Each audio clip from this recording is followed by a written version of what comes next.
Assalamualaikum sahabat suatu kisah. Terima kasih yang udah like dan subscribe. Karena, like dari Anda sangat membantu untuk perkembangan channel ini.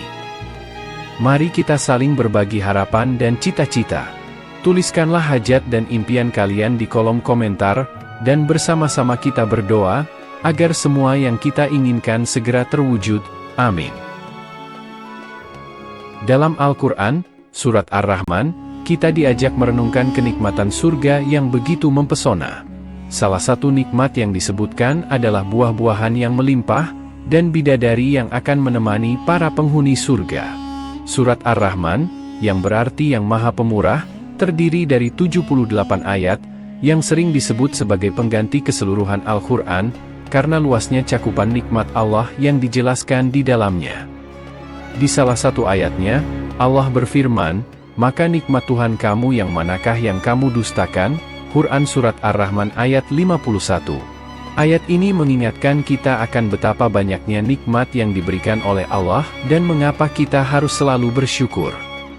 Di dalam surga, terdapat segala macam buah-buahan yang berpasangan, sebagaimana disebutkan dalam Quran Surat Ar-Rahman ayat 52. Di dalam keduanya ada segala macam buah-buahan yang berpasangan. Pesan dan hikmah dari ayat ini menjelaskan bahwa buah-buahan di surga selalu berpasangan, menunjukkan betapa beragamnya aneka buah yang tersedia. Ada yang memahami maksud dari buah yang berpasangan, adalah buah yang dikenal dan tidak dikenal oleh manusia di dunia saat ini. Mungkin nama-namanya sama dengan buah yang kita kenal di dunia ini, namun hakikat dan rasanya tentu sangat berbeda, jauh lebih nikmat dan sempurna. Kajian-kajian ayat tentang bidadari dalam perspektif Al-Quran, menunjukkan bahwa Allah Subhanahu wa Ta'ala telah menjanjikan bidadari surga bagi setiap hambanya yang beriman dan bertakwa. Bidadari yang ada di surga, sebagai bagian dari tempat terindah yang telah ditakdirkan oleh Allah, bagi hambanya yang tulus dan sabar menghadapi cobaan kehidupan di dunia. Mereka diciptakan tanpa celah, tiada bandingannya jika dibandingkan dengan perempuan-perempuan yang ada di dunia saat ini. Menggambarkan bidadari surga, mungkin melampaui logika dan imajinasi manusia. Keindahan dan kecantikan mereka tidak terjangkau oleh pemahaman kita. Bidadari yang mampu menyinari dunia, jelas berbeda dengan matahari, yang sinarnya masih bisa menggelapkan sebagian wilayah bumi. Ini menegaskan bahwa bidadari adalah makhluk yang sangat cantik dan rupawan, diciptakan oleh Allah Subhanahu wa Ta'ala, sebagai salah satu kenikmatan luar biasa bagi para penghuni surga. Mereka adalah simbol keindahan dan kesempurnaan, yang tidak tertandingi oleh apapun yang ada di dunia. Al-Quran menggambarkan bidadari surga sebagai perempuan suci dalam berbagai ayat. Dalam surat Al-Baqarah ayat 25, dijelaskan bahwa bidadari surga adalah perempuan yang tidak mengalami menstruasi, nifas, buang air kecil atau besar, meludah, keluar ingus, ataupun kotoran lainnya. Mereka juga memiliki hati yang suci dari akhlak buruk, dan lisannya terjaga dari kata-kata kotor. Berdasarkan surat An-Naba ayat 31-33, bidadari surga digambarkan berbadan indah dan sebaya, diciptakan dengan umur yang selalu berada pada puncak kematangan, yaitu sekitar usia 33 tahun. Mereka adalah gadis-gadis yang selalu perawan, tidak pernah menua, dan selalu mempesona. Para bidadari ini menjaga kehormatan diri, tidak memandang laki-laki kecuali suami mereka, ibarat mutiara yang tersimpan dengan mata indah yang lebar dan berbinar. Gambaran ini termaktub dalam surat As-Saffat ayat 48-49, menegaskan keindahan dan kesucian bidadari surga sebagai salah satu kenikmatan tertinggi, yang disediakan Allah untuk para penghuni surga yang beriman. Dalam hadis yang diriwayatkan oleh Bukhari dan Muslim, bidadari penghuni surga digambarkan memiliki aroma harum yang semerbak. Disebutkan bahwa jika seorang bidadari surga diturunkan ke bumi, maka harum tubuhnya akan memenuhi langit dan bumi, menambah kesan akan keindahan dan keagungan mereka. Al-Quran menggunakan berbagai lafaz untuk menunjukkan pendamping di surga. Beberapa di antaranya adalah hurun ain dan azwajun mutaharatun. Lafaz-lafaz ini tersebar dalam beberapa surah di Al-Quran, memberikan gambaran yang kaya dan mendalam tentang bidadari surga. Namun, Ada perbedaan yang menarik dari lafadz yang digunakan untuk menggambarkan bidadari dalam Al-Quran. Lafadz hurun ain mewakili lafadz yang diturunkan di Mekah. Sementara, lafadz azwajun mutaharotun mewakili lafadz yang diturunkan di Madinah. Lafadz hurun ain digunakan dalam surat Al-Waqiah ayat 22, sedangkan lafadz azwajun mutaharotun digunakan dalam Al-Quran surat Al-Baqarah ayat 25. Perbedaan ini menunjukkan variasi dalam penggambaran kenikmatan surga, menggambarkan betapa istimewanya setiap aspek kehidupan di sana. Lafadz hurun ain menekankan keindahan fisik bidadari dengan mata yang mempesona, sementara azwajun mutaharotun menyoroti kesucian dan kemurnian pasangan yang akan mendampingi para penghuni surga. Kedua lafadz ini memberikan gambaran yang kaya tentang bagaimana Allah Subhanahu wa Ta'ala menjanjikan kebahagiaan dan kenikmatan yang tak terbayangkan bagi orang-orang yang beriman dan berbuat kebajikan dengan pasangan yang suci dan keindahan yang abadi.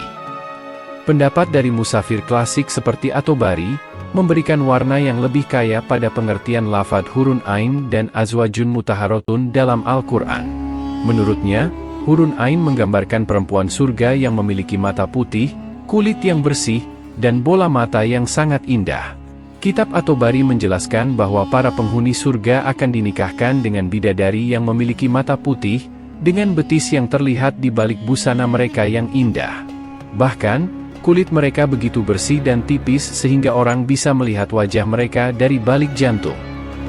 Lafadz azwajun mutaharotun ditafsirkan oleh At-Tabari sebagai perempuan yang suci, dari segala kotoran yang biasa ditemui pada perempuan di dunia, seperti menstruasi, nifas, buang air kecil maupun besar, serta segala jenis kotoran lainnya.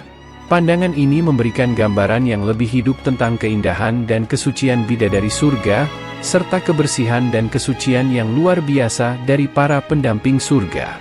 Ini menggambarkan betapa istimewanya kenikmatan dan kebahagiaan yang menanti para penghuni surga, di mana mereka akan bersatu dengan pasangan yang suci dan indah, serta dibalut dengan keindahan yang tak terlukiskan. Pandangan dari musafir modern kontemporer pada masa kini tentang ayat-ayat mengenai bidadari dalam Al-Quran bervariasi. Beberapa tafsir, seperti tafsir Al-Misbah, menjelaskan pemaknaan yang lebih mendalam terkait dengan bidadari surga. Quraish Shihab, seorang penafsir kontemporer, memberikan penjelasan tambahan terhadap pemaknaan lafadz-lafadz tersebut. Menurutnya, lafal hurun ain berasal dari kata huro, yang dapat dimaknai sebagai sesuatu yang maskulin. Sedangkan, azwajun mutaharotun diartikan sebagai pasangan yang telah berulang kali disucikan dari segala jenis kotoran.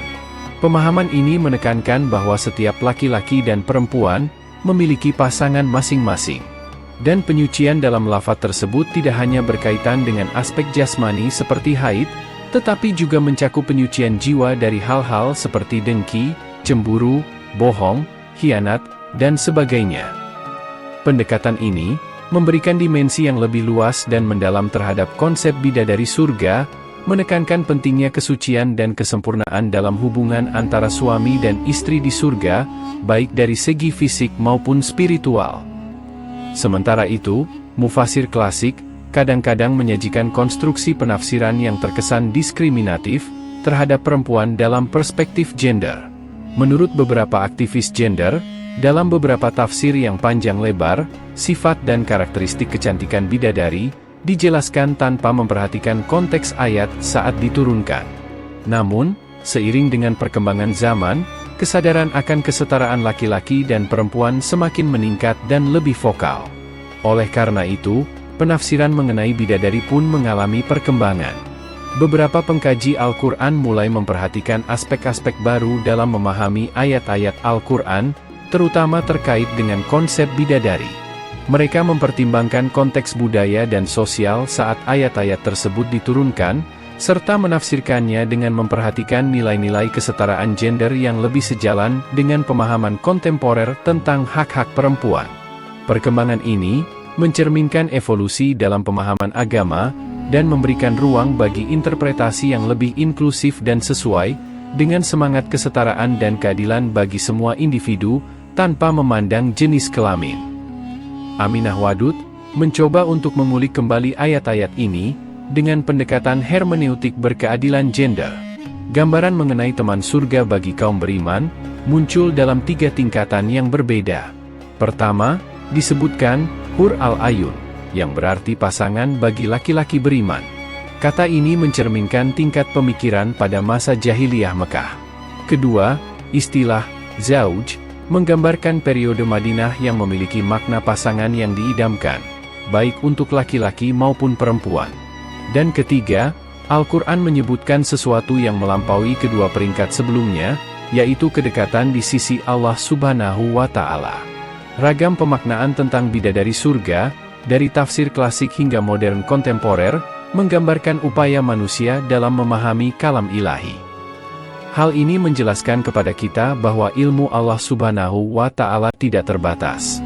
Meskipun masih ada banyak diskusi tentang bidadari surga ini, kami ingin menyajikan pemahaman yang singkat sebagai pemicu untuk diskusi lebih lanjut. Menurut kamu, bidadari surga itu seperti apa? Tulis di kolom komentar.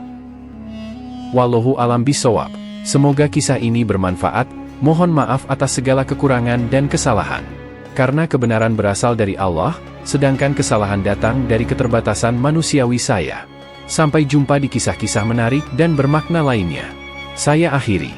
Wassalamualaikum warahmatullahi wabarakatuh.